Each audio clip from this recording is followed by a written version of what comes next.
Nasubo ang konseho sa Dakbayan sa Talisay sa pagpusil-patay kang kanhilagtang barangay kapitan Mark Ferdinand Bas alas 11 niadtong Domingos gabi. Samtang pamilya sa nakalas nga kanhi opisyal sa barangay mihangyo sa mga tigbalita nga tahoron lang ang ilang pribadong pagsubo sa matayon ni Mark Ferdinand Bas. Ano ang report?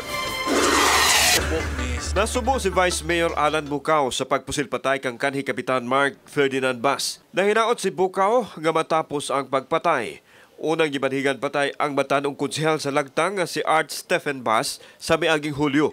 Si Stephen Bas, anak ni Mark Ferdinand. Kung unsa may iyang mga nahimo nga salaod, mao na atong giingon nga wa na milabot niya na. Nasubo lami sa familia sa rason nga gawas taon niya hasta ang iyang anak na apilsad. Anak usab si Mark Ferdinand ni Talisay City Councilor Arturo Bas. Gisuwayan unta sa mga tigbalita ang pagduaw sa panimay sa gipatay nga kanhi barangay kapitan sa Lagtang. Apan mihangyo ang mga kabanay, sa biktima nga tahuron lang ang ilang pribadong pagsubo sa kamatayon ni Kapitan Dindin. Samtang midistansya si Superintendent Marlo Cunag ang hepe sa Talisay City Police Station sa investigasyon sa kamatayon ni Mark Ferdinand. Iyang gipasabot nga nahitabo ang pagpatay sa lungsod sa Sibunga ug angayan nga ang kapulisan maoy mo imbestigar nini.